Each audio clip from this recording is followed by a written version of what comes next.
પર્યુષણ મહાપર્વ અને એ નિમિત્તે આયોજિત આ સાહિત્ય પર્વ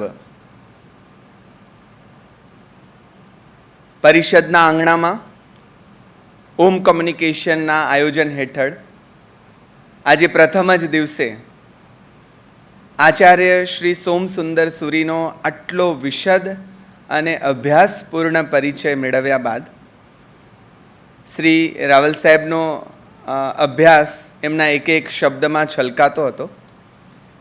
એના પછી મધ્યાહનની આ અલસ વેળાએ જ્યારે આપણને સ્વાભાવિક રીતે ઊંઘી જવાનું મન થાય ત્યારે થોડીક અઘરી જવાબદારી રાવલ સાહેબના શિરે હતી, કારણ કે પરિચય કરાવવો એ વધુ અઘરું કામ છે. કોઈ કૃતિ વિશે વાત કરવી એ ઓછું અઘરું છે અને બલકે એના કરતાં ઘણું જ સરળ કામ છે. એટલે ઉંમર અને અભ્યાસની દ્રષ્ટિએ અઘરું કામ એમને સોંપાયું અને ઉંમર અને અભ્યાસની દ્રષ્ટિએ નાનું અને સરળ કામ મને સોંપાયું છે. તો એવું કામ એમના પછી કરી શકું એવી પ્રાર્થના સાથે એક વંદના આરંભે હું કરી લઉં. ઉપાધ્યાય શ્રી યશો વિજયજીનું નામ આપણે ત્યાં બહુ પ્રસિદ્ધ છે. એવી જ રીતે અમારામાં ઉપર પણ એક ઉપાધ્યાયજીનો બહુ જ ઉપકાર છે. મારા ગુરુવર્ય પરમ પૂજ્ય ઉપાધ્યાય શ્રી ભુવનચંદ્રજી મહારાજ. નહીતર મારી કોઈ વિસાત નથી કે મધ્યકાળની એ ભાષાને અત્યારે હું ઉકેલી અને આપ સૌની સમક્ષ એની એ ભાષામાં રચાયેલી કોઈ કૃતિ વિશે વાત કરી શકું.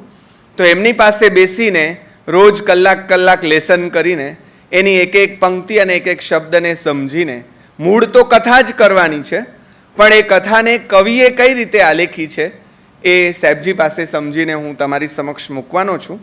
તો ઓમ કોમ્યુનિકેશન દ્વારા આયોજિત આ બીજા પર્યુષણ સાહિત્ય પર્વમાં પ્રથમ દિવસે શ્રી ઋષિકેશ રાવલ સાહેબને પ્રણામ કરી મનીષભાઈનો આરંભે આભાર માની અને મારી વાત માંડું છું.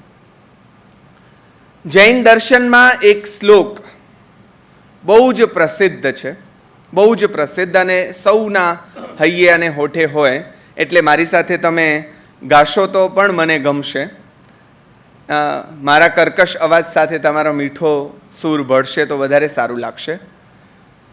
મંગલમ ભગવાન વીરો મંગલમ ગૌતમ પ્રભુ મંગલમ સ્થૂલિભદ્રાદ્યા જૈન ધર્મોસ્તુ મંગલમ. 4 મંગળ અહીં એમની સ્તુતિ કરવામાં આવી. મંગલમ ભગવાન વીરો, મંગલમ ગૌતમ પ્રભુ, અને ભગવાન મહાવીર એના પ્રથમ ગણધર શિષ્ય અને ગુરુ ગૌતમ એવા ગૌતમ સ્વામી, અને ત્રીજા ક્રમે જેમણે આ 4 મંગળમાં સ્થાન મેળવ્યું એવા આપણા સૌના આજના નાયક, not only the hero of today but the hero of ever. Jain શાસન જ્યાં સુધી રહેશે ત્યાં સુધી જેમનું નામ ભગવાન વીર ગૌતમની સાથે બોલાવવાનું છે એવા સ્થૂલિભદ્રજીની કથા આજે મારે તમારી સમક્ષ મૂકવાની છે. એટલે આવા બધાને સમાવી લેતું એવું જૈન ધર્મ તો મંગળરૂપ છે, પણ જેણે આ 4 મંગળમાં ત્રીજું સ્થાન મેળવ્યું એવા સ્થૂલિભદ્રજીની કથા મારે તમારી સમક્ષ મૂકવાની છે. સાહેબે જેમને યાદ કર્યા એવા 2 ચરિત્ર યુગલો મધ્યકાળમાં બહુ જ પ્રસિદ્ધ છે, ખાસ કરીને જૈન સાહિત્યના સંદર્ભમાં. એવી રીતે અન્ય પરંપરાઓમાં જેમ નળ અને દમયંતીની પ્રેમ કથા બહુ પ્રસિદ્ધ છે. પ્રેમાનંદનું નળાખ્યાન આપ સૌએ જોયું જ હોય અને એના પ્રેમમાં પણ પડી ગયા હો. એવી રીતે 2 ચરિત્ર યુગલો એવો હું શબ્દ વાપરું છું. એમાંથી બંને યુગલો એવા છે કે જે પરણ્યા નથી, પણ બંનેની પ્રેમ કથાઓ છે.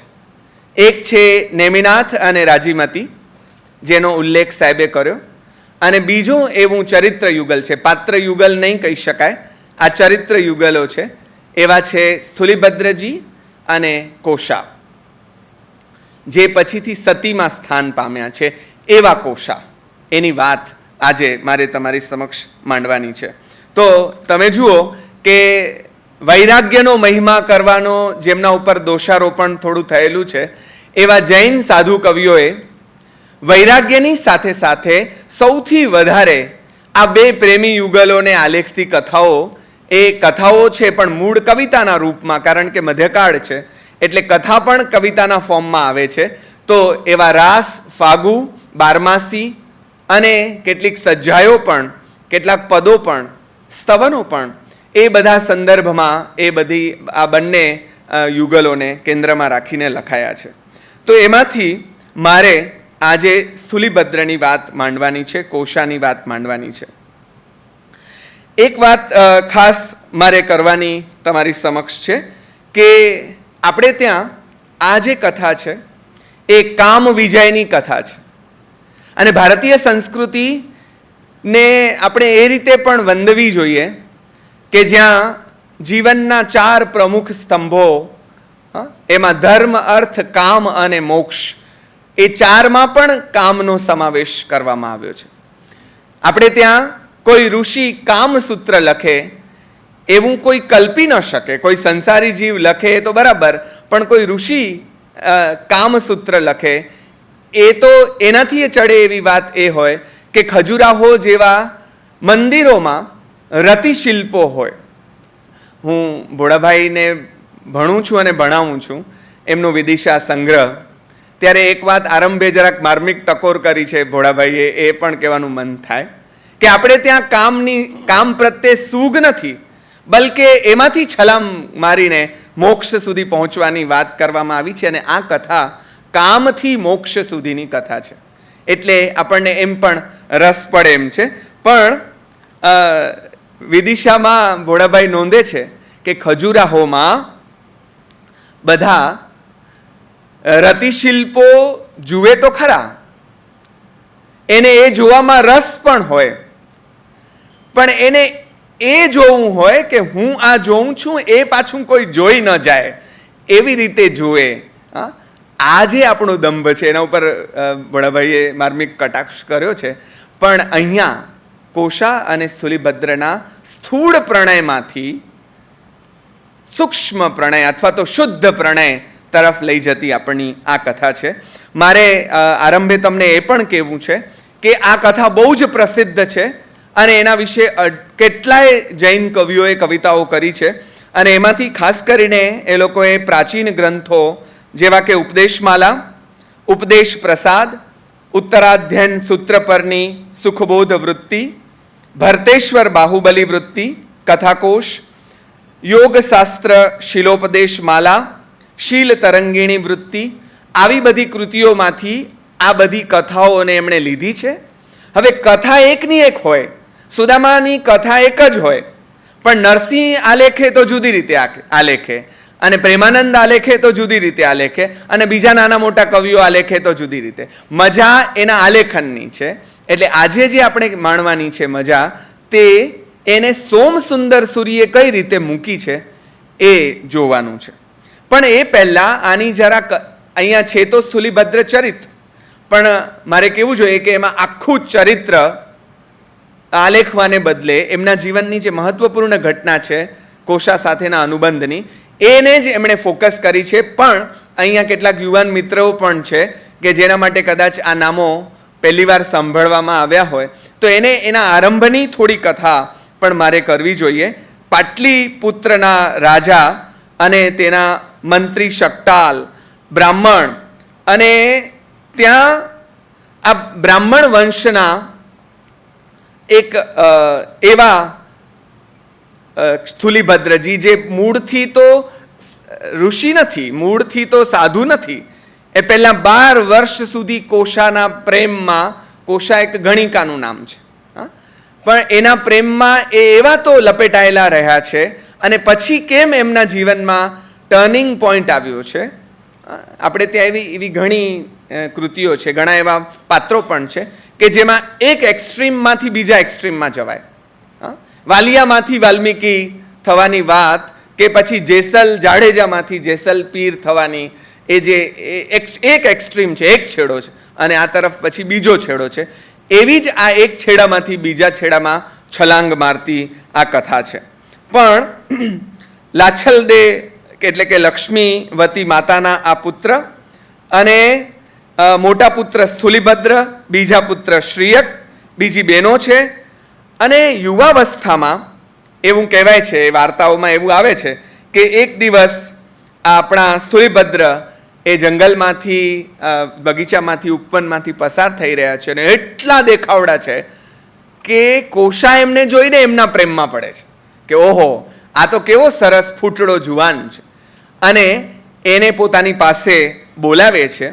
આપણને જરાક બીજી બધી કથાઓમાંથી પણ હું સંદર્ભો ટાંકીશ કે એક પ્રશ્ન થાય કે એવો કયો બાપ હોય કે જે પોતાના પુત્રને 12 વર્ષ સુધી ગણિકાના ત્યાં રહેવા આપે. એવો તો બાપ આજે આપણે કલ્પી ન શકીએ ને એ બાપની જગ્યાએ હું આવું તો હું તો એમ ન જ કરું. તો એનો એક તર્ક આપણને બીજી કથાઓમાંથી મળે છે. અલબત્ત એ તર્ક છે. એવી એક આડકથા પણ એમાં જોડવામાં આવી છે કે સ્થુલીભદ્રજીના જન્મ સમયે, જેમ બુદ્ધના જન્મ સમયે આગાહી થયેલી કે કાં આ મોટો પરાક્રમી રાજા થશે અને કાં એ બહુ મોટો સાધુ થશે, પણ એ વચલો નોર્મલ કોમન મેન બનીને નહીં મરી જાય, એ એક્સ્ટ્રીમ લેવલ ઉપર હશે. એટલે એના જીવનની કથા તમે જાણો છો ભગવાન બુદ્ધની. એટલે એ સાધુ ન બની જાય આવી જ કથા આમના સંદર્ભમાં પણ મળે છે. અને એમાં ક્યાંક પરંપરાઓ એકબીજા સાથે ભળી જવાની ઘટના પણ, એકબીજાનો એકબીજામાં ઘૂસી જાય, આવું બધું બહુ બન્યું છે આપણે ત્યાં. પ્રક્ષેપ પણ થયા છે, પાછળથી ઉમેરણ પણ થયા છે, ઘણું બધું. પણ આવી પણ એક કથા મળે છે, એવો ઉલ્લેખ મારે તમને કરવો જોઈએ તમારી સમક્ષ કે કોઈએ એવું ભવિષ્ય ભાખ્યું હશે કે આ મોટો સાધુ થઈ જશે, એટલે ન થાય એના માટે 12.5 કરોડ જેને આપણે કહીએ સુવર્ણ મુદ્રાઓ, આટલો ધનનો વ્યય કરીને પણ એના પિતા સ્વયં એને કોશાના ત્યાં રહેવા આપે છે અને કહે છે કે ભલે તું ત્યાં રહે અને આનંદ પ્રમોદ કર. પણ એની સાથે વરરુચિ બ્રાહ્મણ એક એ કથામાં પ્રવેશ્યો છે અને એના પિતાની સાથે એ કવિતાઓ રાજાની સમક્ષ રજૂ કરે છે. રાજા જે છે એ એનાથી પ્રસન્ન થતા નથી, કારણ કે શકટાલ જો કહે તો, એટલે શકટાલ ખોટા વખાણ કરતા નથી. એમ કરતાં કરતાં આખી કથા ચાલે છે. ખોટા બીજા પણ દંભ કરે છે, જેને પણ શકટાલ છે એ ખુલ્લા પાડે છે. પણ પછી શકટાલ પોતાના બીજા પુત્રની સગાઈની, લગ્નની તૈયારીઓ કરતા હોય છે અને ધન એકત્ર કરતા હોય છે, ત્યારે આ જે વરરુચિ છે એ રાજાના કાન ભરે છે અને કાન ભરીને એમ કહે છે કે આ તો તમારા પોતે રાજા બનાવવાના છે પોતાના દીકરાને અને તમારા વિરુદ્ધ ષડયંત્ર કરી રહ્યા છે. રાજા છાની તપાસ કરાવે છે, ધન ભેગું થઈ રહ્યું છે એની ખબર પડે છે, એટલે કાંઈ પણ સમજ્યા વગર એને દંડ આપવાની તૈયારીમાં છે. એની ખબર પાછ હજુ આમ ફિલ્મો જેવું, તમે બાહુબલી જોતા હો એવું લાગે. એક તરફથી આ આવે ને બીજી તરફથી અહીંયા આ વળાંક આવે ને એના પહેલાં એણે આ વાત બધી ખબર પડી ગઈ હોય, એટલે એના બાપને ખબર પડી જાય છે કે હવે રાજા મને મારવાના છે. તો બાપા પાછી બીજી ચાલ રમે છે.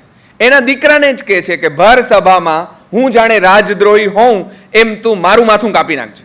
કે તું એમ કહે કે બાપા હોય તો બાપાના ઠેકાણે, પણ રાજદ્રોહી આમે મરવાનો છું ને આમે મરવાનો છે. પણ તારા હાથે મરીશ તો તું રાજાનો પ્રિય થઈ પડીશ, એટલે મંત્રી તને બનાવશે, ઓલો પાછો એના ઠેકાણે જ રહેશે. આ બધા જબરા છે. એટલે એના પિતા એવું જ એનો દીકરો ના છૂટકે એ કરે છે. આ ઘટનાની ખબર હજી તો આ ભાઈરામ, આપણા ભાઈરામ જે આપણા નાયક છે, આજના હીરો ઓફ ધ સ્ટોરી, એ આપણા ભાઈરામ તો હજી કોશાના ઘરે મજા કરી રહ્યા છે. એને આની ખબર જ નથી. આ બધી જ ઘટના ઘટી ગયા પછી એને ખબર પડે છે.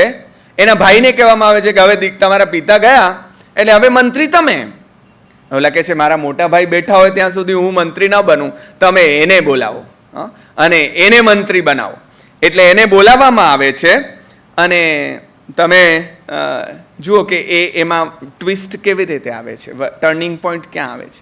એને જ્યારે આખી કથાની આખી વાતની ખબર પડે છે ત્યારે એમને અફસોસ થાય છે કે ઓહ, હું મારી પ્રિય જે પ્રેમિકા છે એની સાથેના આનંદ પ્રમોદમાં, આપણને પૃથ્વીરાજની પણ વાર્તા યાદ આવે અને એમાં પણ જુદી રીતે આવો જ કંઈક સંદર્ભ છે. તો એના સાથેના આનંદ પ્રમોદમાં એવો તો રમમાણ રહ્યો. રામાયણ પણ યાદ આવે. પછી લક્ષ્મણને રામે મોકલવો પડ્યો છે કે આ લોકોને જગાડો, આ બધા વાયદો કરીને ભૂલી ગયા છે. અને લક્ષ્મણ આવે છે આમ દોડતો દોડતો, અને પછી હનુમાન બીતે બીતે એને ઉઠાડે, તારાને મોકલે છે. આ કથા પણ બહુ જાણીતી છે. આવી જુઓ, પેરેલલ 1, 2, 3 તમને બધી પરંપરાઓમાં આવી કથાઓ મળે છે, જરા જુદા અર્થ સંદર્ભો સાથે. આમને એમ રિયલાઇઝ થાય છે કે ઓહો, મારાથી આટલી બધી ક્ષતિ થઈ ગઈ, આ મોટો અપરાધ કે મારા બાપ આવી પરિસ્થિતિમાંથી પસાર થયા, એમનું મૃત્યુ આવી ગયું, ત્યાં સુધી મને ખબર ન રહી. આ સંસારનું આ સ્વરૂપ છે. એટલે રાજા એને કહે છે કે તમે મંત્રી બનો. તો એમ કહે છે કે હું વિચારીને જવાબ આપીશ. અને પછી આ ગડમથલ ચાલે છે. અને ભરતેશ્વર બાહુબલી કથા કોશ વૃત્તિમાં એક સંદર્ભ એવો મળે છે કે રાજા એને પૂછે છે કે કેમ માલોચિતમ, શો વિચાર કર્યો? અને એવું કહેવાય છે કે એમણે જવાબ આપ્યો. સ્થુલીભદ્ર કહે છે લોચિતમ, એટલે કે લોચ કરી નાખે. હા, જે લોકો તીર્થંકર પરમાત્માનો જીવ હોય, એના કોઈ ગુરુ ન હોય, પોતે જ પોતાનો લોચ કરે. અને પોતે જ પોતાના, આખાએ જે કહ્યું તું એ આ લોકોએ સાર્થક કર્યું છે. ગુરુ થા તારો તું જ, એમ એ લોકો પોતે જ પોતાની લોચ કરી અને પોતે જ પોતાના ગુરુ થાય. એમ એમણે પહેલા પોતે જ પોતાની લોચ કરી. અને જુઓ આ કવિતામાં કેવી રીતે વણાયું. આની એ મજા છે કે કેમ માલોચિતમ, શું વિચાર્યું તે? અને એણે કહ્યું લોચિતમ, લોચ કરી નાખ્યો. હવે કાંઈ વિચારવાનું રહેતું નથી, વૈરાગ્ય આવી ગયું છે. મુદ્દો એ છે કે ઘટનાઓ તો દરેકના જીવનમાં કાંઈક કાંઈક બને છે, પણ એ ઘટનામાંથી જમ્પ કેટલાના જીવનમાં આવે છે? આ લોકો બધાને આ બધી ઘટનાઓ સ્પર્શી છે અને એમાંથી જમ્પ આવે છે. એવા રાજાઓ પણ છે આપણે ત્યાં જૈન સાહિત્યમાં, કે જે રાજા વાળ ઓળાવતા હોય અને એની પત્ની વાળ ઓળતા ઓળતા, પહેલાંના તો રાજાઓના લાંબા વાળ હતા, તમે જોયા હશે, હવેની જૂની ફિલ્મો બતાવે એમાં બતાવે. હા, તો એ વાળ ઓળે અને એમાં સફેદ વાળ એક દેખાય અને રાજા જાગી જાય કે ઓહ, મારા જે પૂર્વસૂરીઓ છે, મારા બાપ દાદાઓ, એ લોકોએ તો એક પણ સફેદ વાળ ના આવે ત્યાં દીક્ષા લઈ લીધેલી. જો આ સંન્યાસ આશ્રમ આપણે ત્યાં હિન્દુ પરંપરામાં પણ છે, વાનપ્રસ્થ અને પછી સંન્યાસ આશ્રમ. તો હું કેમ હજી જાગ્યો નહીં? અને ત્યાંથી જ એ પોતાના શણગાર કક્ષમાંથી જ સીધા દીક્ષા લેવા જતા. એટલે ઘટના બહુ મોટી નથી, વાળ ખાલી સફેદ જોયો છે, આપણે એને કાળા કરી નાખીએ છીએ પાછા. એટલે એમ થાય કે પાછા ભૂલાઈ જવાય, એમ યાદ ન રહે. એટલે આ માણસો જાગી ગયા છે અને એક ક્ષણે આપણે સૂઈ જઈએ છીએ. એટલે આપણી કથાઓ નથી લખાવાની, સ્થુલીભદ્રની લખાણી, કેમ કે આ જાગી જવાની ક્ષણે જાગી ગયા. અને લોચિતમ, અને પછી એવું કહેવાય છે કે આચાર્ય સંભૂતિ વિજય પાસે એમણે વિધિપૂર્વકની દીક્ષા લીધી. અને આ કથા, અહીં તો કથા પાછળથી આવશે. આ તો મેં તમને આગળ એક થા રાજા એક થી રાની એમ કરીને આગળની વાત કરી દીધી. અહીંયા પાછળ આવે છે.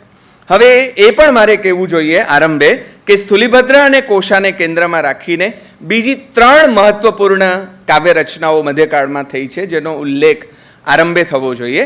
અને એની કમ્પેરિઝનમાં આ થોડી ઓછી જાણીતી રચના છે. પણ સારું એ થયું રાવલ સાહેબે કહ્યું ત્યારે કે આ બધી કૃતિઓ વિશે તો ક્યાંક ક્યાંક લખાયું છે, આના વિશે પણ લખાયું છે, સાહેબે લખ્યું છે, વસંતભાઈ દવેએ પણ લખ્યું છે, પણ આવી રીતે ભાષણો નથી થયા. એટલે આવી કૃતિઓ સામે આવે એ જરૂરી પણ છે.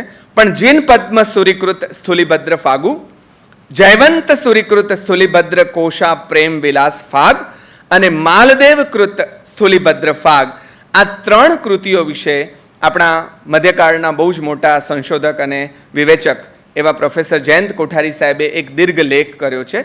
જેને પણ મિત્રો, યુવાન મિત્રોને રસ હોય, અભ્યાસીઓને રસ હોય, આ ત્રણેયમાંથી પસાર થવાની ખાસ જરૂર છે. એ ત્રણેયમાં એમણે કમ્પેરિઝન કર્યું છે આ 3 કૃતિઓનું. અને ત્યાં માલદેવ છે, એ જીનપદ્મ સુરી છે, એ માત્ર કામ વિજયની કથા કરીને અટકી ગયા છે. માલદેવ છે એણે તો સીધો ઉપદેશ આપ્યો છે, નારી સંગતિ ટાળો, નારી સંગતિ ટાળો. ત્યારે ત્રીજો એ જે ફલશ્રુતિ છે એ જરાક તમને નવાઈ લાગે એવી, અને જૈન કવિઓ સામાન્ય રીતે ન બોલે એવી ફલશ્રુતિ છે.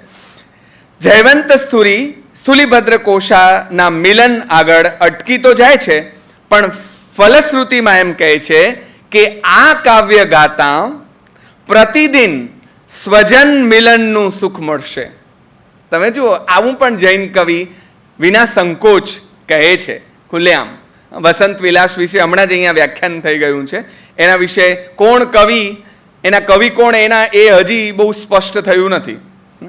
કેમ તો કે એટલો બધો શૃંગાર, ખુલ્લો શૃંગાર એમાં વર્ણવાયો છે કે કવિને જરાક સંકોચ થયો છે બધાની વચ્ચે પોતાનું નામ મૂકતા. ક્યાંક બધાને ખબર પડશે તો ઉપાધિ થશે, સમાજમાં રહી શકાય કે કેમ. પણ આ કવિએ તો ત્યાં સુધી કહ્યું છે કે એને સ્વજન મિલનનું સુખ પ્રતિદિન મળશે. તમે આના અર્થ વિસ્તાર કરવાની જરૂર નથી. તો જીન પદ્મસુરીની રચનાની રીતિ પણ ધ્યાન ખેંચે છે. જયવંત સુરી પારંપરિક કવિઓ કરતાં જુદા છે. તો સ્થુલીભદ્ર અને કોશાના જીવનને કેન્દ્રમાં રાખીને મારા ગુરુ મહારાજ જેનો મેં ઉલ્લેખ કર્યો, ઉપાધ્યાય ભુવનચંદ્રજી, એમણે પણ રસપંથનો પ્રવાસી એવું ખંડકાવ્ય પણ લખ્યું છે હમણાંના સમયના કવિઓએ પણ. એટલે આ કથાનક કેટલું બધું પ્રસિદ્ધ છે એની આપણને ખબર પડે છે. હવે જે વાત કરવાની છે, વસંતરાય બી દવે એનું સંશોધન કર્યું એલડી ઇન્ડોલોજીમાંથી. મેં કહ્યું એમ હસ્તપ્રતની કેદમાંથી એને બહાર કાઢી લાવ્યા ને આપણા હાથ સુધી એને મૂકી. 2 હસ્તપ્રતોના આધારે એમણે એક લેખ કર્યો અને લેખ તો બહુ જ ટૂંકો છે, પણ આપણને ઉપકારક એ સંદર્ભમાં થાય છે કે એમાં એમણે આખી કૃતિ સંપાદિત કરીને મૂકી છે.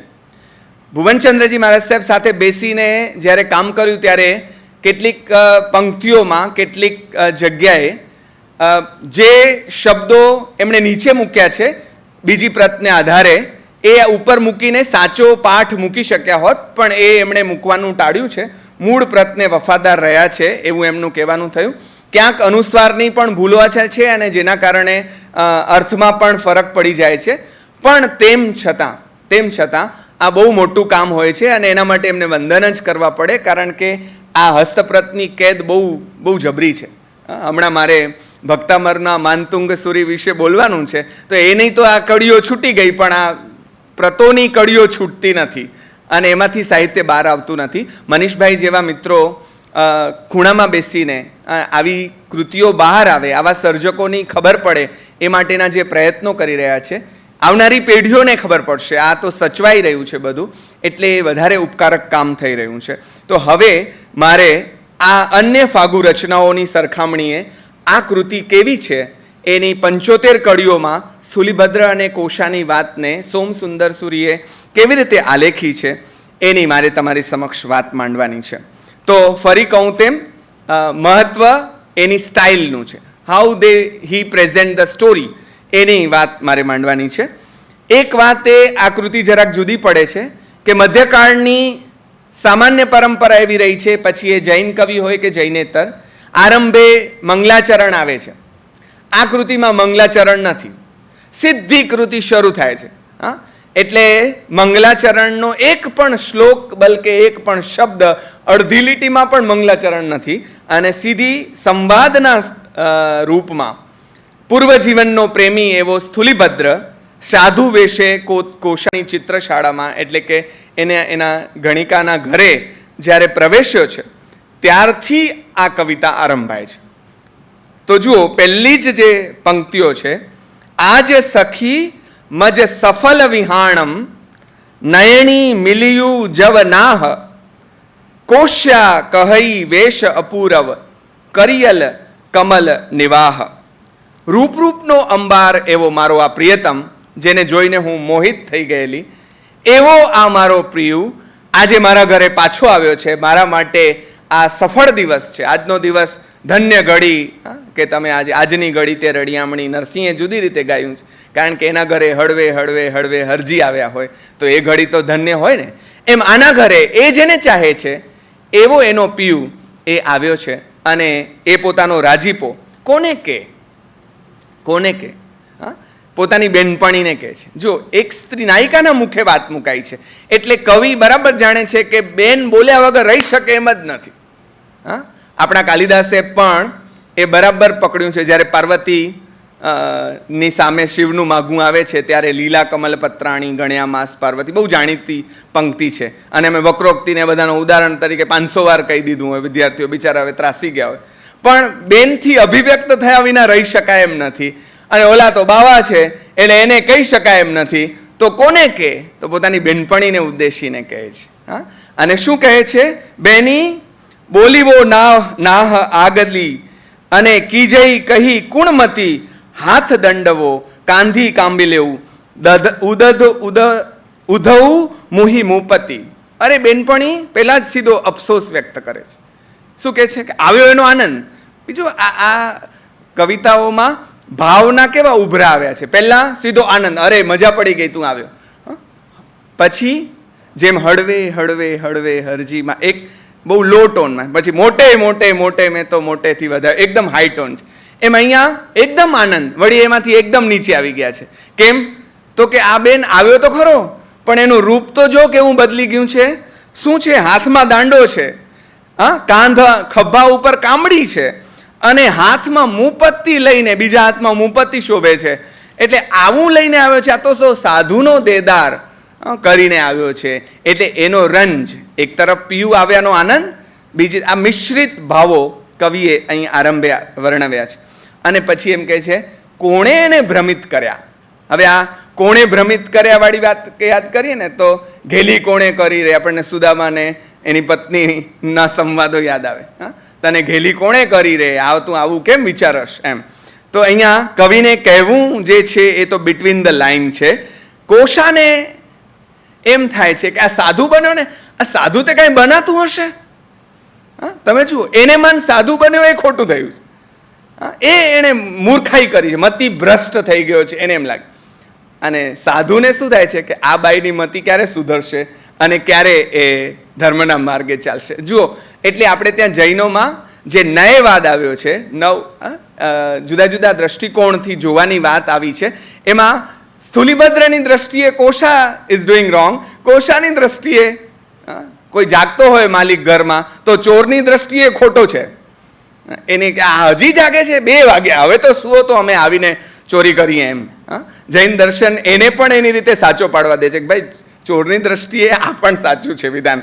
તો પણ યા નિશા સર્વભૂતાનામ તસ્યામ જાગૃતિ સંયમી યશ્યામ જાગૃતિ ભૂતાની શા નિશા પશ્યતો મુને. જગત અને ભગતનો મેળ પડે નહીં. એકને એમ થાય કે આ બરાબર, ઓલાને એમ થાય કે આ બરાબર. તો અહીંયા સખી સાથેના સંવાદથી નાયિકા કોશા ભાવકને આગળ આ રીતે રજૂ કરે છે. કથા મધ્યથી શરૂ થઈ, બરાબર બિટવીન 50 ને આંકડે એ શરૂ થાય છે. અને પછી હવે એ આગળનો પુરવાર તમને કોણ કહેશે? તમે કહેશો અમને તો ખબર નથી, આ વક્તાએ કાંઈ કીધું નથી.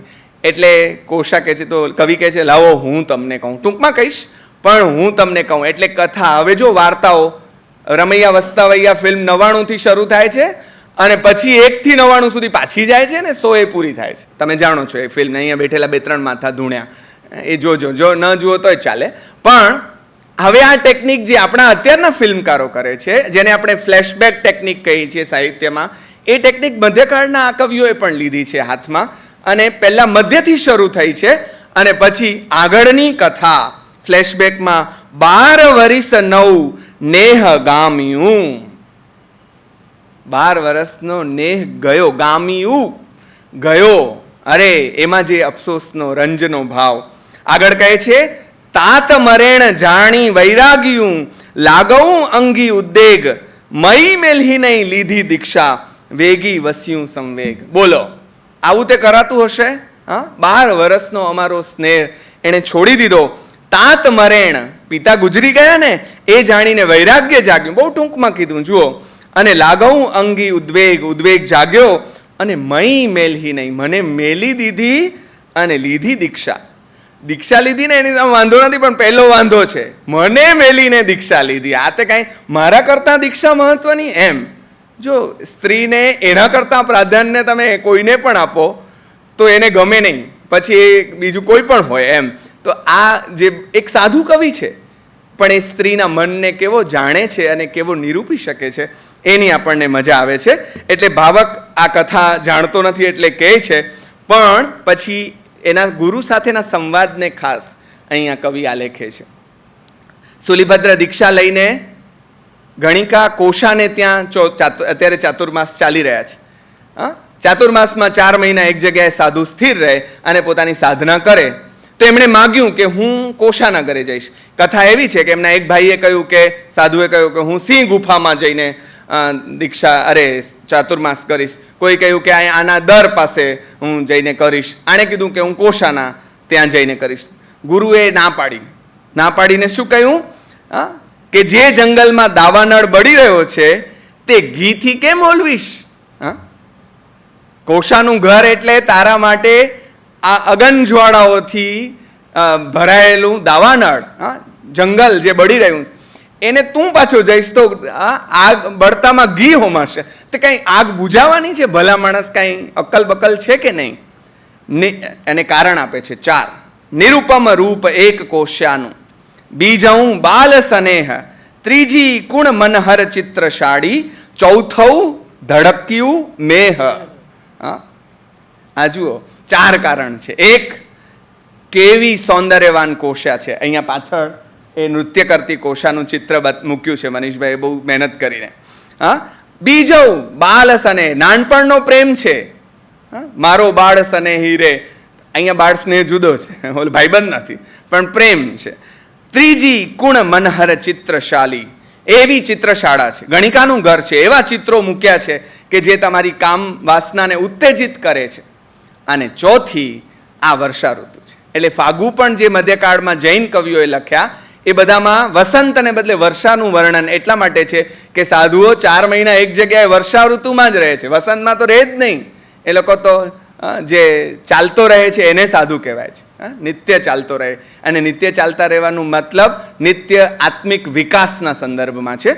પણ લપસી પડવાના 4 મજબૂત કારણો ગુરુએ, આનું નામ ગુરુ, એ કહે છે કે ભાઈ આ 4 કારણો છે, તું શાંતિ રાખ. પણ એની વચ્ચે સ્થૂલીભદ્રનો ચરિત્ર, જેનું આપણે ચરિત્ર આલેખી રહ્યા છીએ, એ કેટલું દુષ્કર કામ છે એ ચર્ચા કરવા અટકતા નથી. એમ કહે છે કે આ ઘીથી જ હું આગ ઓલવું તો સાચો સ્થૂલીભદ્ર. ઘીથી કોઈ દિવસ આગ ઓલવાય? તો કે ન ઓલવાય. તો હું ઘીથી ઓલવું તો સ્થૂલીભદ્ર, નહીતર નહીં. કેટલાક લોકો એવું પણ એનું અર્થઘટન કરે છે કે પોતાનું ચારિત્ર્ય બળ બતાડવા માટે સ્થૂલીભદ્ર ત્યાં ગયા છે. હું જરાક નાનકડા બાળક તરીકે જુદું અર્થઘટન મૂકવાની ચેષ્ટા કરીશ કે સ્થૂલીભદ્ર જેવી હાઈટનો એક સાધુ પોતાના ચારિત્ર્યમાં કેટલું બળ છે એવું જો વટપડાવવા ગયો તો હાઈ ક્લાસ લપસીને તો આપણે એનું ચરિત્ર લખતા પણ ન હોત ને ગાતા પણ ન હોત. વટપડાવવા નથી ગયા છે એક જ કારણસર કે જે ધર્મ, જે વૈરાગ્ય, જે પ્રભુ જીનનો માર્ગ મને મળ્યો એ હું જેને અત્યાર સુધી ખૂબ ચાહતો હતો એવી મારી પ્રેમિકાને પણ મળે. એટલે જઠરાગ્નિમાં આપણને એમ લાગે ને કે પ્રકોપ ઉમાશંકરનો આવ્યો છે, રચો રચો અંબર ચુંબે મંદિરો, ઊંચા ચણો મહેલ, ચણો મિનારા. આપણને એમ તપી ગયો આ બાપો, વિશ્વ શાંતિની વાત કરવા વાળો બાપો આટલો તપી કેમ ગયો? તપી નથી ગયો. એ એમ કહેવા માંગે તમને કેમ ભાન પડતું નથી? અને એના દ્વારા પણ એ તો ઈચ્છે જે છે એ તો કલ્યાણ જ છે. એટલે પોતાની પ્રિય એવી નાયિકાના કલ્યાણ માટે આ માણસ સામે ચાલીને ત્યાં ગયો છે. એટલે આ સંદર્ભમાં એણે અવતાર કૃત્ય કર્યું છે. આપણને એમ લાગે કે રામ છે એ હનુમાનને એ લોકો માટે આવ્યા છે, એ ભ્રમ છે, રાવણને તારવા માટે આવ્યા છે, મારવા નહીં, તારવા માટે આવ્યા છે. કારણ કે આ બગડેલું સંતાન કોઈ રીતે તરી શકે એમ નથી, એટલે એને તારવા માટે આવ્યા છે. એમ આ હવે એક્સ્ટ્રીમ લેવલ ઉપર પહોંચેલી કોશાને તારવાનો એક જ માર્ગ છે, એ પોતાના ચારિત્ર્યનો પ્રભાવ 4 મહિના રહેતો જ પડે. એટલે એની સાથે એ 4 માસ ગાળવા ગયા છે. પણ આપણે ત્યાં બીજી પરંપરાઓ ભારતીય સાહિત્યમાં સાધુ અને તપભંગની વાર્તાઓ ખૂબ મળે છે કે કોઈ સાધુ તપ કરે છે અને દેવોને આડો આવે. બીજા તપ એ સાધુ કરે અને દેવો જોજો અહીંયા, કારણ કે એનું ઇન્દ્રાસન હલવા માંડે. આપણે ઓલી સિરિયલો જોઈએ એમાંય મજા આવે આપણને, આમ થવા માંડે. એટલે પછી બેનકા, ઉર્વશી, રૂડી, અપ્સરા ને મેનકા ને આ ને તેને એ બધી બાઈઓ આવી અને તાગડદીનના ડાન્સ કરે અને આપણા કોઈ જે પણ નાયક છે એનો તપભંગ થાય. એવી ઘણી કથાઓ છે, મારે એના નામ ઉલ્લેખ નથી કરવા. પણ એમાં નાયિકાઓ, આ કથાની મજા એ છે કે આ બધામાં નાયિકાઓ નાયક પાસે ગઈ છે. આમાં ઊંધું છે, નાયક નાયિકા પાસે ગયો છે પોતાની, અને પાછો અડીખમ રહ્યો છે. આ 2 વાતો આ કથાની વિશેષતા સૂચવી જાય છે.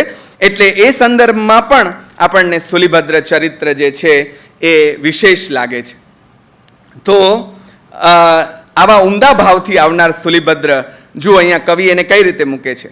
બંભણપણું અમ્હારવું તવ પ્રભુ જય ઘીઉ દવ ઉલ્હવી, ઘીથી હું ઉલવી નાખીશ. હે ભગવાન, મારું બ્રાહ્મણપણું તો જ સાચું પડે કે જો હું ઘીથી અગ્નિને ઓલવું. અને પછી એ કોષાને ત્યાં જાય છે. કોષા તો રાજી થઈ ગઈ છે, જેમ તેમ પણ મારો પિયુ પાછો તો આવ્યો, હવે એને વશ કેમ કરો? એ તો એમ કે છે કે મારા ડાબા હાથનો ખેલ છે, એને તો આવડે છે પુરુષને વશ કરતા, એટલે અમઘરી પ્રિય વલી આવ્યું એમ કરીને રાજી પડી છે. પણ કવિ જ્યાં શક્ય છે ત્યાં ઉપમા આદિ અલંકાર વાપરે છે. એ એમ કહે છે કે દેવ વિમાન જીશી ચિત્રશાલી, દેવ વિમાન જેવી ચિત્રશાળા, ત્યાં ચોમાસ્યું રહાવ્યું. હવે ત્યાં ચોમાસું રહ્યા છે. રાજી થયેલી નાયકા પિયુને પાછો આવતો જુએ છે. હવે એને પોતાને વશ કરવાના પ્રયત્નો કરે છે, પણ સખીને ફરિયાદ કરે છે કે કેવા કેવા ભોજન મેં કરાવ્યા. બોલ, આપણે ત્યાં એવું છે કે અન્ન તેવું મન. એટલે પહેલાં અમુક સાધુઓને અમુક પ્રકારનું અન્ન આરોગવાની મનાઈ શા માટે કરવામાં આવે છે? કારણ કે વિઘઈનો ત્યાગ જૈનોમાં તો 6 વિઘઈ બતાવવામાં આવી છે, અને 6 વિઘઈનો ત્યાગ સાધુએ કરવાનો હોય. કેમ કરવાનો હોય? તો કે એ રીતે તું કમસે કમ તારા ભાવોનો કંટ્રોલ આવે. પણ આ તો 6 વિઘઈ, આગળ પંક્તિઓ આવશે, 6 વિઘઈને સાથે રાખીને ભોગ ભાવ્યો, એટલે કે ખાધું છે. એણે કીધું છે કે તને ખવડાવવાની છૂટ છે, તારે જે કરવું હોય એની છૂટ છે. એક જ શરત છે, સાધુને સ્ત્રી અડી ન શકે, એની સામે આવી શકે, એને જોઈ શકે. અમુક પરંપરાઓમાં સામે ના આવવાનો પણ છે, પણ અહીંયા એવું નથી. અહીંયા એમ છે કે તમે સામે આવી શકો પણ અડી નહીં શકો. એટલે અડવા સિવાય તારે જે કરવું એ કર. એટલે ઓલી બાઈએ બધા પ્રયત્નો કર્યા છે, પણ પોતે રૂપ શણગાર આદિનું એનું વર્ણન પોતે જ કરે છે. કારણ કે અહીંયા તો આખી કવિતામાં નાયિકા બોલે છે. નાયક, મજાની વાત આ છે કે જેનું ચરિત્ર છે એ એક વાક્ય બોલતો નથી, જેનું ચરિત્ર છે. આમ પણ એવું જ હોય. સાચો ચરિત્ર એ છે કે જ્યારે એ ક્યારેય પોતાના વિશે કાંઈ બોલે નહીં, જગત જેના વિશે બોલે એ સાચો ચરિત્ર કહેવાય. અહીંયા પણ આવું જ થયું છે કે સ્થૂલિભદ્ર કશું જ બોલ્યા નથી. હા, એના વિશે લખાયેલી સજ્જાયોમાં એવા સંવાદો આવ્યા છે કે જેમાં એ પરસ્પર બોલતા હોય, પણ અહીંયા નથી બોલ્યા. એટલે અડગ મનના મુસાફરને હિમાલય નડતો નથી, એમ આને કશું હલાવી શક્યું નહીં. એટલે બાઈ કહે છે કેવા કેવા રૂપ શણગાર મેં કર્યા, એનું વર્ણન આવે. ઘાટ પટોલી, ચરણાચોલી, નાગ નગોદર હાર, કરિયલી કંકણ ચૂડી ઝબુકઈ, પૈન્ય નેઉર ઝણકાર. એટલે ચણિયાચોળી ત્યારે પણ હતી, એમ આપણને સારું લાગે કે હાશ આપણે જ લાવે એવું નથી. એમ ત્યારે ખર્ચા તો થતા જ હતા, વરોને આપણે કહી શકીએ. એવી એક વાત પણ અહીંયાથી મળી કે આટલું બધું પહેર્યું, આ કર્યું, તે કર્યું, ફલાણું. પૈયને સ્થાને પય એવો શબ્દ જોઈએ, પણ અહીંયા એવું થયું છે. કથારસને મારે તોડવો નથી એટલે જવા દઉં. કેટલું કર્યા છતાં નિત નવા શણગાર, ગીત ગાયા, નૃત્ય કર્યા. જેને આપણે રસ ભણાવીએ એમને ઉદ્દીપન વિભાવ તરીકે જે ગણીએ છીએ એ બધું જ, આ બધું જ કર્યું, પણ ભ્રમીન સાક્યું ભરતાર. ભ્રમીન સાક્યું ભરતાર. આ મારા ભરતારને, પ્રેમીને, પિયુને ભ્રમિત કરી શકી નહીં એવો વળી અફસોસનો સૂર પોતાની બેનપણી પાસે એ રજૂ કરે છે. ને હવે એનો ટોન બદલે છે. મારે આ કવિતામાંથી પસાર થવાની મજા એમ આવી કે થોડી વારે એ ટોન બદલે છે. એનો જે કાકુ છે, જેને આપણે ગુજરાતીમાં કહીએ છીએ, એ કેવો બદલે છે. હવે ઓલંભાનો સૂર આવે છે. તમે જુઓ, હું તો પ્રેમના રંગમાં તને રંગવામાંથી, પણ તારો જૂનો પ્રેમ ક્યાં ઉડી ગયો. હું ક્યાંક સીધું ગુજરાતી બોલું છું. ક્યાં ઉડી ગયો? તું તો આવા વાયદાઓ કરતો હતો ને ભલા માણસ, અને 12 વર્ષનો આપણો પ્રેમ, અને પ્રેમ રંગ ક્યારે છાય નહીં, આમ નહીં, તેમ નહીં. એ તો માણસ પ્રેમમાં હોય ત્યારે બધું કહે, તારા માટે આકાશમાંથી તારા તોડી, આપણે કહી જોજો કોઈ દિવસ કે જા તો હવે જરા લેતો આવ. પણ એ વાયદાઓ ક્યાં ગયા એવો ઓલંબો પણ આપે છે. એટલે કહે છે મય જાણ્યું જેમ રંગ પટુલી, રહી સૌ થઈ ચિરકાલ, કંત જીસ્યું તું નેહ કસ્તુંભા, ન રહ્યું એક પખાલ.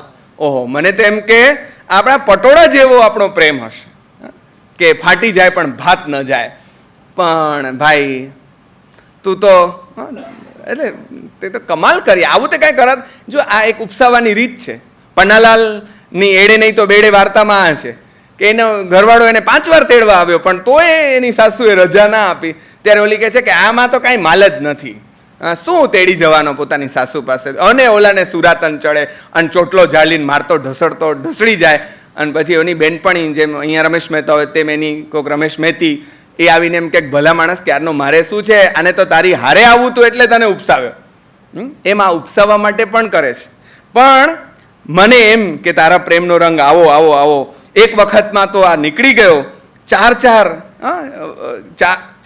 મેં કેટલું કર્યું, પણ એક ઓલા કાળા પથ્થરનું કહે છે કે કાળો પથ્થર થઈ ગયો કે સહેજ પણ ભીનો ન થયો. કેટલા પ્રયત્નો કર્યા. વધુમાં વધુ ઉદાહરણો આપે છે. ધમતા લોહ તપઈ લોહાગીરી, પાવિક પાથર પાચઈ, ગુણઈ ગિય રસી, લીણી ભુવંગમ, એ પ્રિય પ્રેમી ન ભીંજઈ. અરે આ તો પલળ્યો જ નહીં ને કાંઈ ફેર જ નહીં પડ્યો. લોખંડને ધમણમાં દપાવી આ સ્ટાઇલ છે. જો આપણને તમને એમ થાય કે હવે અમને ખબર છે ભાઈ લોખંડની વાત, પથ્થરની વાત, પણ આ મધ્યકાળની સ્ટાઇલ છે કે તમને ત્યારે તમારા જેવા પંડિતો એની સામે હતા નહીં ને, સામાન્ય લોકો હતા. એટલે એને એના સંદર્ભમાં એ સમજાવવા જાય કે લોખંડને તપાવીએ તો એ ઓગળી જાય, પથ્થર પણ અગ્નિ પાસે ઓગળી જાય, અને મધુર સંગીત વગાડીએ ને તો ભુવંગમ શાપ પણ વશ થઈ જાય. પણ આ બાપડો જરાય વશ થયો નહીં. એટલે તમે જુઓ કેમ કર્યા પ્રયત્નો છતાં ન થયો. એટલે તેમ એમને નથી એનું ટક્યું, આણે બધા પ્રયત્નો કરી જોયા, પણ આપણી ગંગા સતીએ જે ગાયું છે એવી રીતે, મેરુ તો ડગે પણ જેના મનડા ડગે નહીં મરને, ભાંગી રે પડે ભર માંડ રે, વિપદ પડે પણ વણસે નહીં જેને, ઈ તો હરિજનના પરમાણ રે. આવો હરિજન છે આ, કે એમ કાંઈ લપસી જાય એવું નથી. આ વણસવું શબ્દ છે ને ગંગા સતી બહુ માર્મિક મૂકે. આપણે વાતે વણસી જઈએ છીએ ને હરિજન એક પણ વાતે વણશે નહીં, જરાક પણ વણશે નહીં, આ કશું જ અડે નહીં. એમ 35મી ગાથામાં નાયિકા પાછો સૂર જરાક બદલાવે છે અને શું કહે છે, તોરું નામ સુણી મલિયાગીરી હું મેલહી નહીં આવી, પાથર સિયું રસ રંગ ન પામ્યું, સામહી સોરંભ મેલાઈ. તારું નામ સાંભળીને તારા પ્રેમમાં પડીને હું આવી તે મેં તો ભૂલ કરી ભાઈ. આ જો ટોન જરાક બદલ્યો છે, ઓલામાં ઓલંબો હતો, અહીંયા જરાક જુદો સૂર છે કે તારું નામ સાંભળીને હું આવી. એટલે એને એમ થાય ઓહો મારા આશરે આવ્યો હોય તો મારે એને સાચવી લેવી જોઈએ, છોડો આ સાધુતા. હવે આ બાઈને બિચારીને એને કેટલું આવડે છે, એક સ્ત્રીની ટેકનિક, પ્રિય પત્નીની જેમ ઉપદેશ એવું તો આપણે કહીએ છીએ, પણ કાંતાને કેટલું બધું આવડે છે વશ કરવાના રસ્તા, એ પણ અહીંયા મળે છે. એટલે કે છે કે આ મળ્યું તો કાંઈ નહીં, પણ સામે મારી જે સોરંભ હતી, મારી જે આમ કોશાનો વટ હતો કે ઓહો કોશા કાંઈ જેને તેને જુએ પણ નહીં ને તે તું મને છોડીને જતો રહે, એટલે કેટલું આમ અપમાન જેવું લાગે એમ. તો મારો એ વટ ગુમાવ્યો મેં તમારી સાથે પ્રીત જોડીને ભૂલ ખાધી, આવો પણ ભાવ વ્યક્ત કરે. અને પછી એક પંક્તિમાં એ કહે છે, મજ ગણપતિ જીમ બેઈ ગયા. હવે એમાં ગણપતિનો ઉલ્લેખ કર્યો છે. એટલે કચ્છીમાં અમારે ત્યાં એમ કહે છે કે રેઢવઈ ને રસો એ વ્યો. રઢ એટલે ઘેટું. હા, તો એના ભેગો રસ્સો બાંધો, સારો રસ્સો, આહા આપણી પ્રિય રઢ છે, ઓલી ઘેટું છે.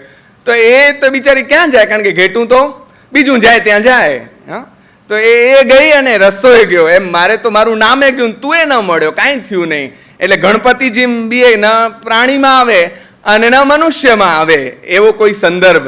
એટલે બિચારા ગણપતિને બે બાજુથી લટક્યા, તે મુએ બે બાજુથી લટકી, એવો ભાવ પણ એ વ્યક્ત કરે છે. અને આ હૈયાના ડામ બતાવવા તો કોને બતાવવા, અહીંયા સરસ કાવ્ય તત્વ છે. જુઓ શું કીધું 43મી ગાથામાં, ઝડપથી જાઉં છું. દિહઈ ખાત્ર પડ્યું વીણ ચોરી. ખાતર પાડવું, આપણે ત્યાં હવે ચોરીના સંદર્ભમાં શબ્દ પ્રયોગ વપરાય છે. ખાતર પાડવું એટલે શું, તો કે પહેલાના સમયમાં તો માટીના જ ઘરો હતા ને, ભૂંગા કે જે ઘરો હોય, તો એટલે દિવાલને તોડવી બહુ સરળ હતી. ખો લઈ આવે ને તો દિવાલમાં કાણું થઈ જાય ને અંદર ઘૂસી જાય, તો એ ખાતર પાડવું. તો એને બદલે હવે જુઓ, દિહઈ ખાત્ર પડ્યું વીણ ચોરી, ઘર બાલિયું વીણ આગી, ધાડી ન ઢીક ન બુંબ ન વાહર. અહીંયા પણ કવિતાની મજા છે. ધાડી ન ઢીક ન બુંબ ન વાહર, રાવ કરું કુણ આ ગઈ.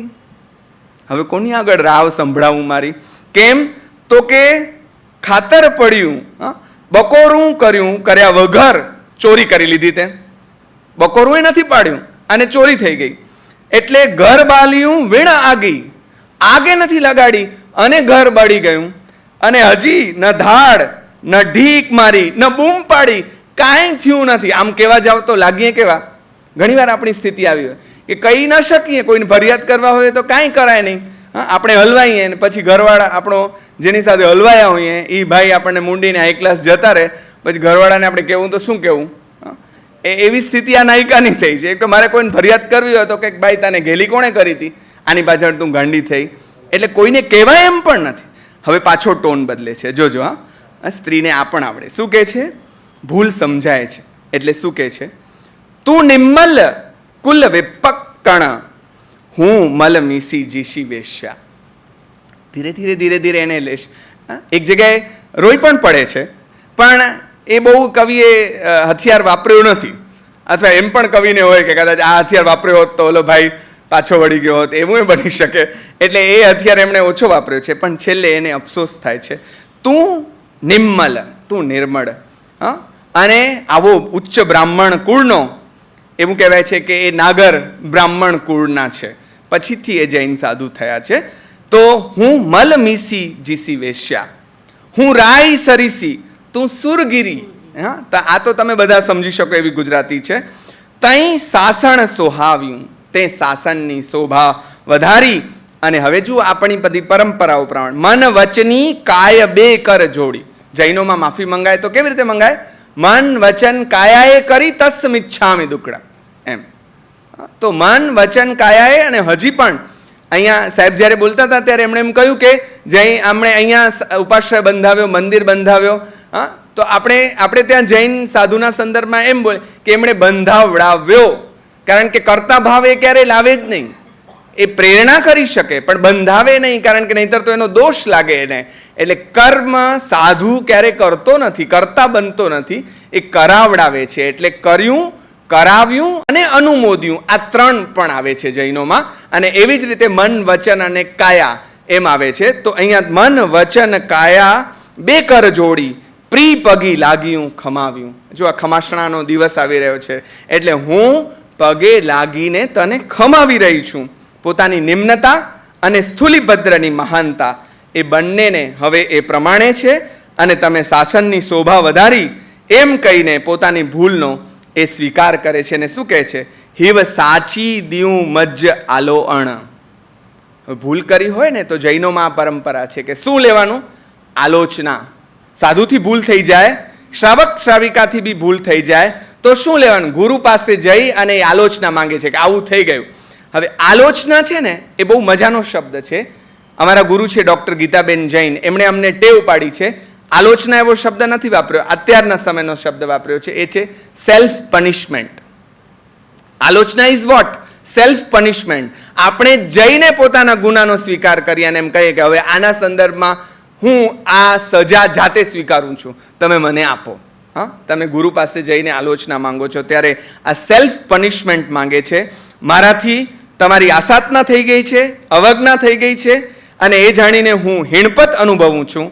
મારા જેવીનું નસીબ તો જુઓ. હવે પોતાના નસીબને કોસે છે કે કોણ મળ્યો અને હું શું પામી. ભવ સાયરી બુડતી નામ તુમ્હ પ્રી પુરૈણ મય લાધવ. ભવસાગરમાં ડૂબતી મને, હા એ આનંદ પણ છે જુદી રીતે, કે ભવસાગરમાં હું તો ડૂબા થઈ રહી. હવે આપણને ખબર પડે કે જો શું કામ આવ્યો છે આ નાયક, એને તારું નામ મળી ગયું તરવા માટે. તો અહીંયા ફરી પાછું આપણે એને રિપીટ કરીને કહીએ કે શા માટે સ્થૂલિભદ્ર કોશાના ઘરે ગયા છે. તો એનો જવાબ પણ કવિ કદાચ જુદી રીતે અહીંયા આપણને આપે છે. પણ હજુ એક નિશ્ચય તો મારો પણ દ્રઢ છે. જો આ તો હું તને તો મૂકીશ નહીં જ, એમ કહે છે. કેવી રીતે કહે છે? જે કાંઈ જીવ્યું એણ ભવિતા તમહ નામ ન મેલ્યું. એટલે રાજીમતી અને નેમિનાથમાં પણ એવું છે કે તમે દીક્ષા લીધી તો હું દીક્ષા લીધી, પણ તમે જે માર્ગ પકડ્યો, હવે ધારો કે તમે મળી શકો એમ નથી તો તમારો માર્ગ એને પણ હું છોડીશ નહીં. એટલે આમ તો હું તમારી પાછળ જ રહીશ, ભલે ને પત્નીના સ્વરૂપમાં ન રહું તો કાંઈ નહીં, તો હું પણ તમારા નામે જ. અને જુઓ તમે કે આજે સ્થૂલિભદ્રના નામની સાથે આપણે એટલું જ પેરેલલ કોશાનું નામ બોલવું પડે છે અને પછી સતીમાં એનું સ્થાન રાખવું પડે છે, કારણ કે પછીથી એ ચારિત્ર્યવાન સ્ત્રી બની છે. અને આમ પણ મારે એક વિગત તરીકે ટાંકવું જોઈએ કે કોશા માત્ર ને માત્ર સ્થૂલિભદ્રને વરેલા, એટલે આપણે એને ગણિકા શબ્દ વાપરી નહીં શકીએ. ગણિકા શબ્દ એના માટે વાપરી નહીં શકીશું. એના ઓલા પ્રમાણે વ્યવસ્થા પ્રમાણે ગણિકા હતી, પણ એણે અન્ય કોઈ પુરુષને સેવ્યો નથી સિવાય સ્થૂલીભદ્ર. અને એના પછી પણ એના સાધુ થયા પછી તો કોઈને નહીં. એટલે બીજી ખાલી સિંહ ગુફાવાસી સાધુની પરીક્ષાની વાત આવે છે ને, એમાં કેટલાક કોશાનું નામ આપે છે, પણ એ કોશા નથી, બીજા શાસ્ત્રો ઉપકોશા એની બેન, જે પણ પછીથી તો એ સિંહવાસીને જગાડે છે આમ તો. એટલે મજા આ છે કે ત્યાં નાયિકાઓ સાધુને લપસાવે છે. આ ઉપકોશા એના પ્રેમમાં પડવાવાળા જ્યારે વખાણ થાય છે ને સ્થૂલીભદ્રના, ત્યારે આ તો આડકથા છે, આમાં નથી. પણ ત્યારે જે સિંહ ગુફાવાસી છે એને એમ થાય છે કે હું તો સિંહની ગુફામાં રહ્યો અને મારો વટ ન પડ્યો, અને આનો આ તો હાઈ ક્લાસ રાજભોગ ભોગવ્યા ને એનો વટ પડ્યો, હું હમણાં જઈને રહી આવું. પહેલા જ દિવસે લપસી જાય છે ભાઈ. અને ઉપકોશાને એમ કહે છે કે મારે તારો પ્રેમ જોઈએ છે. ઓલી કે એમને અમે તો ગણિકાઓ છીએ, પૈસા લાવો. એટલે એને એ કથા એવી કહે છે કે નેપાળ મોકલે છે અને એમ કહે છે કે ત્યાંના રાજા છે ને એ સાધુઓને એવી ઓલી કામડી આપે છે કે જે સુવર્ણની હોય, હા, તો તમે જઈને ત્યાં લઈ આવો. એ લેવા પણ જાય છે, પાછો રસ્તામાં લૂંટાઈ જાય છે, બીજી વાર જાય છે અને પાછો આવે છે. અને એવું કહેવાય છે સાહેબ બેઠા છે એમ ઉપકોશા બેઠી છે, ક્લાસ ગંગુબાઈ આપણી બેઠી હોય છે એમ. હા, અને એ કામડીથી એ પગ લૂછીને ઘા કરે છે. એટલે ઓલા કહે છે કે અરે આ કામડી કેમ મળી તને ખબર પડે છે? તો કે હું તમને એ જ કહેવા માંગુ છું, હા, કે આ ચારિત્ર્ય તમને કેમ મળ્યું છે અને તમને કાંઈ ભાન પડે છે? આ કામડીને મેં આમ કરીને ઘા કરી અને તમને લાગી આવ્યું, તમે મારી પાસે આવીને તમને મળેલા ચારિત્ર્યને આમ પગે લૂછીને ઘા કરી રહ્યા છો. જરાક જાગો તો ખરા ભલા માણસ. તો આ ગણિકાએ સાધુને જગાડ્યા છે. અને પછી ઓલો સાધુ પાછો એના ગુરુ પાસે આવીને કહે છે કે સ્થૂલીભદ્ર જેવા મારાથી નહીં થવાય, હું અહીંયા પાછો રહું છું. પણ આ જુઓ, આ ગણિકાઓ, ભારતની ગણિકાઓને એનું પણ એ તો આડવાત થઈ. જે કાંઈ જીવ્યું હું તો તારા નામે જ જીવીશ અને તારા નામે જ હું તરીશ. એટલે એક ગણિકાનું બહુમાન આ કથા કરે છે, જે ગણિકા ખરેખર છે પણ નહીં, પણ ઘણા બધા દ્રષ્ટાંત અલંકારોથી પણ કવિ પ્રયોગ કરતા જાય છે. ઘણના ગાથી જેમ સાચો હીરો તૂટતો નથી, તેમ શાસનમાં મારો આ સાચો હીરો ક્યારેય તૂટવાનો નથી. કેટલું બધું મેં કર્યું, પોતે જ સ્વીકારે છે, પણ એ તૂટ્યો નહીં. અને સ્થૂલીભદ્રની સ્થિરતાની અતિશયતા દર્શાવતા નાયિકા એમ કહે છે, નવરસી નારી સનેહ મેહ, ઘણ વરસી વરસી નવી નવું, પ્રિય ઉઢણી ઈસી શીલ કાંબલી. પ્રિય ઓઢી છે, શું ઓઢી છે? શીલ કાંબલી. હા, અને તેણી તિલ માત્ર ન ભીનવ. હા, જ્યુંકી ત્યું ધરદીની ચદરિયા. એણે જેવી ચાદર ઓઢી હતી એવી ને એવી. અને ફરી પાછા આપણને ગંગા સતી યાદ આવે. કેમ આપણે સ્થૂલીભદ્રજીને યાદ કરીએ છીએ? શીલવંત સાધુને વારે વારે નમીએ પાનબાઈ, હે જેના બદલે નહીં વ્રત માન રે. બદલતા નથી માટે એને વંદીએ. વાતે વાતે બદલી જતા હોય તો એ વંદનને યોગ્ય નથી. આ નથી બદલ્યું, એને કોશા જ સ્વીકારે છે. અને જે કામને સ્થૂલીભદ્રજીએ જીતી લીધો એની મહત્તા, કોણ કોણ એની સામે હારી ગયું છે એ પાછી પંક્તિઓમાં આવે છે. હવે અહીંયા જો તુલના નથી, એમાં 58 થી 62મી કડીઓ સુધી આપણે 75 છે, એટલે ઓલમોસ્ટ નિયર ટુ એન્ડ છીએ. એમાં ઋષિ પારાશર્ય, પછી શિવ ભીલડીની વાત આવે છે. કૃષ્ણના સંદર્ભમાં એક વિગત દોષ છે એ પણ મારે કહેવો જોઈએ કે એમણે એમ કહ્યું છે કે 16 સહસી મિલી મુકુંદ વૃંદાવિની, નવ નવ પરી નચાવ્યું. તો 16 સહસ્ત્ર એ ગોપીઓ નથી, એની રાણીઓ છે. એટલે અહીંયા પણ સંદર્ભ એ છે કે એને સ્ત્રીએ નચાવ્યો છે. કોઈને ભીલડીએ શિવને આમ કર્યા છે. પારાશર્ય ઋષિ, આ બધાની વાતો, કથાઓ ત્યાં જે જાણીતી છે એ બધી કથાઓનો અહીંયા ઉલ્લેખ એમણે કર્યો છે. એક વાત એ પણ કરવી જોઈએ કે અન્ય પરંપરાઓના ઉદાહરણો આ લોકો બધાએ લીધા છે, પણ જૈન પરંપરાની એક પણ કથાનો ઉલ્લેખ આપણી અન્ય પરંપરાવાળાએ લીધા નથી. હા, એટલે કદાચ આ બહુ વધારે પ્રભાવશાળી હશે એ પણ હોઈ શકે, અથવા જે કારણ હોય. પણ આ એક માત્ર એક પોતાનો અનુભવ અથવા ઉભરો જે ગણો તે. પણ અહીંયા એવું નથી કે અન્ય પરંપરામાં આવા લોકો આવ્યા અને ચલિત થઈ ગયા, એમ નથી કહેતા. જૈન પરંપરાના સાધુઓની પણ વાત કરે છે અને એમ કહે છે કે રથનેમી, નેમિનાથના ભાઈ, તમને બધાને કથા ખબર છે કે રાજીમતી જ્યારે ગુફામાં કપડાં બદલાવવા ગયા છે ત્યારે એના રૂપને જોઈને રથનેમી પોતે સાધુ બનેલા હોવા છતાં એ સ્ત્રીને જોઈને એનાથી મોહિત થઈ ગયા છે. એટલે એમ કહે છે કે ભાઈ એનું પણ સ્ત્રીના રૂપ પાસે ચાલ્યું નથી. આર્દ્રકુમાર અને નંદીસેનનું પણ ઉદાહરણ આપે છે કે એ લોકોનું ચારિત્ર્ય પણ ટક્યું નથી. પણ આ કામને સ્થૂલીભદ્રએ જીતી લીધું છે. એટલે કોશા કહે છે કહી કોશ મજ પ્રિય સરીખઉ ઈણઈ જુગી ન કોઈ ઈણઈ જુગી કોઈ ન દેખું. હા, એટલે કોશા વટ પડાવે. જે કોશાને પહેલા એમ થતું હતું કે ઓય રે શું સાધુ થઈ ગયો તું, એ કોશા હવે આના સાધુતાના સંદર્ભમાં વટ પડાવે છે કે વાહ, જે મારો પ્રિય જેને આ જોડકો આ કામ પાસે હારી ગયા, આવા ભલભલેરા એ કામને મારા પ્રિયએ જીતી લીધો છે એમ કરીને પોતાનો વટ પડાવે છે. એને કહે છે 84 લગઈ તા એ વરતી સઈ ચરિત છય વિગઈ આહાર કરંતઈ મયણ મહાભળ. મયણ એટલે કામ, મહાભળ એવા કામદેવને 6 વિગઈને આરોગતા એટલે ઘી, દૂધ, દહીં, તેલ, ગોળ અને તળેલી બધી વસ્તુઓ, જે ભોગ એટલે કામ વાસના વધારે એવી વસ્તુઓ છે, એ બધાને ખાતા પણ આ મહાભળને, મયણને એટલે કે કામને એણે જીતી લીધું છે. આવા સ્થૂલીભદ્રના દર્શન માટે ઇન્દ્ર, નરેન્દ્ર, નાગેન્દ્ર બધા આવે છે એમ કહીને 68મી ગાથામાં ફલશ્રુતિ રૂપે કવિ બોલે છે. હવે કવિ આવ્યો બિચારો છેલ્લે પોતાની એણે કેવી સ્ટાઇલ બધું જ નાયિકાના મુખમાં મૂક્યું છે. અને એવી નાયિકા જે આમ જોવા જવું તો વિલનના રોલમાં છે, કારણ કે એના ચારિત્રને હણમાં બેઠી છે, પણ એ જ નાયિકા એના ગુણગાન ગાય છે. એટલે મહાભારતમાં જેમ યુધિષ્ઠિરના ગુણગાન સામેનો પક્ષ ગાય છે, એમ અહીંયા કોશા જે છે એ સ્થૂલીભદ્રના ગુણગાન ગાતા છેલ્લે એમ કહે છે કવિ થૂલીભદ્ર મુનિવર ગુણ ગાતા સુણતા પાપ પણાસઈ. હવે જો નવકાર મંત્રમાં સવ્વ પાવ પણાસણો મંગલાણંચ સવ્વેસિમ પડમમ હવઈ મંગલમ આપણે કહીએ છીએ, તેમ અહીંયા પણ આ કહે છે કે સુણતા પાપ પણાસઈ, પાપનો નાશ થઈ જશે એનું નામ સાંભળતા વેદ પણ માત્રથી પણ. અને 72મી ગાથામાં કવિ પોતાની વિગત આપે છે, રચના સાલ પણ આપે છે. ચંદ્ર ગચ્છ ગુરુરાય પસાઈ સિરી સોમ સુંદર સુરી 81 સે કવિત એ કીધું. એટલે સાહેબે કહ્યું તેમ એ 1481માં, એમ નથી લીધું કે 1481માં, પણ આપણે એમના એ 15મી સદીના થયા એમની વિગતો સાહેબે આપી છે, હું રિપીટ નથી કરતો.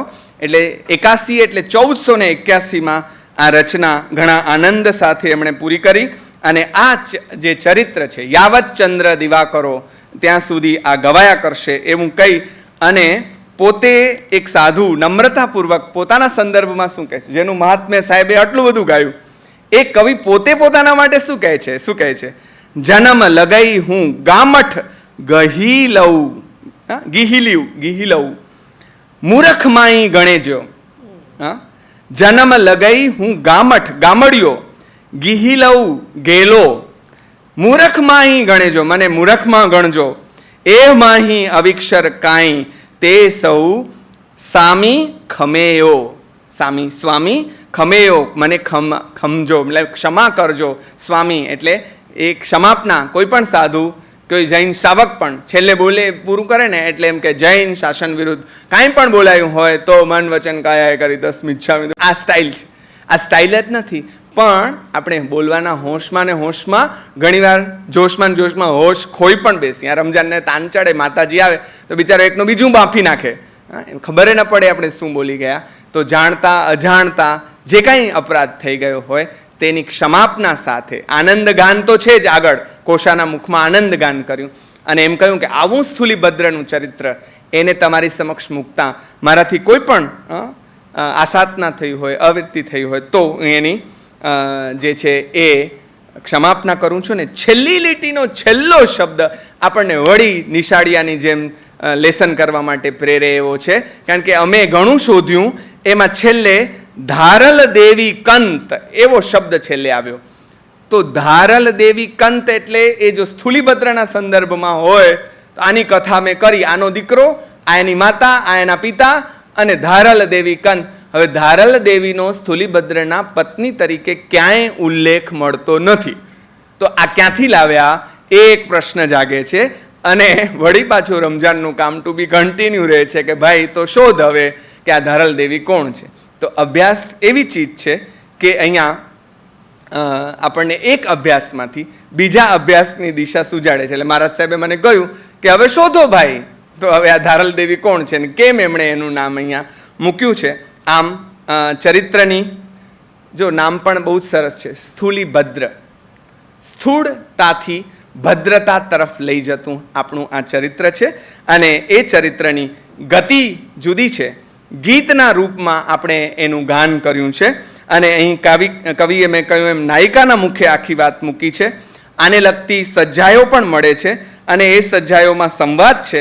અહીંયા સંવાદ નથી, માત્ર નાયિકાના મુખે એની વાત છે. અને મેં આગળ કહ્યું તેમ સ્થૂલીભદ્ર તો એક પણ વાક્ય બોલતા નથી, પણ નાયક ક્યાંય કશું બોલતો ન હોવા છતાં મેં કહ્યું એમ છતાં છવાયેલો રહે છે. મને યાદ આવે છે પ્રહલાદની વાતો કવિતા. આખી કવિતા અમે એના માટે ઉઘાડતા કે આમાં બે પ્રેમીજનો વાતો શું કરે છે, ક્યાંક કામ આવે કેવી હોય તો આપણી પ્રેમિકાને. એટલે હજુ ધીમે ધીમે પ્રિય સખી તહીં ઝાડ ઉપરે સૂતેલા પંખીને કથની જરી જો કાન પડશે, પ્રભાતે ઉઠીએ સકલ જનને ગાન દર્શે, તો કથા તારી મારી ચૌદીશમાં વહી જશે. એમ કરીને પ્રહલાદ જે વાતો કાવ્ય આરંભે છે સોનેટ, તેમાં છેલ્લે ફિયસ્કો થાય છે આપણા માટે કે પછી તો ના વાતો પ્રિય અધર જે કંપ ઉઠતો, ધ્વનિ તેનો આવી મુજ હૃદયમાં સમી જતો. એમ અહીંયા નાયક ક્યાંય કેન્દ્રમાં આમ સામે સીન પર આવતો નથી, દ્રશ્યમાં આવતો નથી, અને છતાં છવાયેલો રહે છે. એ જ આ આખા ચરિત્રની વધારે ગરિમા આપતું એક તત્વ છે. એક વાત છેલ્લે કહીને મારી વાત સંકેલું છું કે સ્થૂલીભદ્ર વિશે અહીંયા જે મિત્રો બેઠા છે થોડો અભ્યાસ કરી શકે એવા જે લાગે છે, એમાં મારે એક વાત ખાસ કહેવાની છે કે મધ્યકાળના સંદર્ભમાં સંશોધન બહુ ઓછું થઈ રહ્યું છે. સ્થૂલીભદ્ર વિષયક લખાયેલી કૃતિઓનો પર પણ આપ સૌમાંથી કોઈ જો ભવિષ્યમાં પીએચડી કરવા ઈચ્છે કે અન્ય કોઈ રીતે કામ કરવા ઈચ્છે તો કમ્પેરેટિવ સ્ટડી પણ થઈ શકે કે એક જ કથાનકને લઈને અલગ અલગ કવિઓએ કેવી રીતે આ કથાનકને આલેખ્યો છે.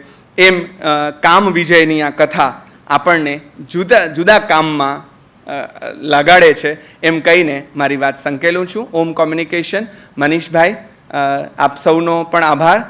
રાવલ સાહેબનો વિશેષ, કારણ કે આ આખી પ્રત આખી કૃતિ મને પહોંચતી એમણે જ કરેલી, અને એટલે એમના થકી જ મને આ કૃતિ મળી શકી અને એમાંથી પસાર થઈ અને ઉપાધ્યાય ભુવનચંદ્રજી મહારાજ સાહેબના કારણે એ થોડી ઘણી સમજાય. તેની થોડી ઘણી વાતો આપ સૌની સમક્ષ કરી છે. પણ આ ચરિત્રો બહુ મજાના છે, એટલે બે કર જોડીને વિનંતી આપ સૌને એમ છે કે જેટલી મજા નળ દમયંતીમાં, સુદામાના આખ્યાનોમાં આ બધામાં આવે છે, એવી જ મજા આ બધી કૃતિઓમાં છુપાયેલી છે. કેવળ આપણે એની પાસે જઈને ઉપનિષદ રચવાનું છે. આવું જો રચી શકીએ તો આ ઉપક્રમ એ સાર્થક થયું કહેવાશે. સૌનો ખૂબ ખૂબ આભાર.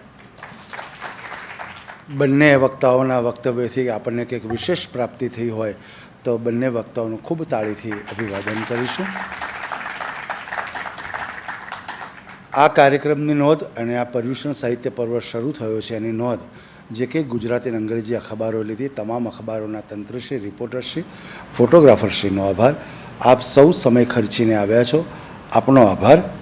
ઓમ કોમ્યુનિકેશન દ્વારા આમ તો નિયમિત કાર્યક્રમો થતા હોય છે, પરંતુ ક્યારેય આપણે આર્થિક સહાય કે દાનની અપીલ કરતા હોતા નથી. પરંતુ આવી રીતે સળંગ જ્યારે 5 દિવસ કાર્યક્રમ મહોત્સવ ચાલતો હોય છે ત્યારે સંસ્થાનું આર્થિક સ્થાયી ભંડોળ ન હોવાથી આપ સૌની સમક્ષ દાનની અપીલ કરીએ છીએ, જેને ન્યાય આપવા વિનંતી. હું માન્ય શ્રી ગૌરવભાઈ અને મુકુંદભાઈને વિનંતી કે એક સમૂહ તસવીર લીધા પછી કાર્યક્રમ પૂર્ણ જાહેર થશે. બહાર ચા કોફીની વ્યવસ્થા છે, એને ન્યાય આપશો.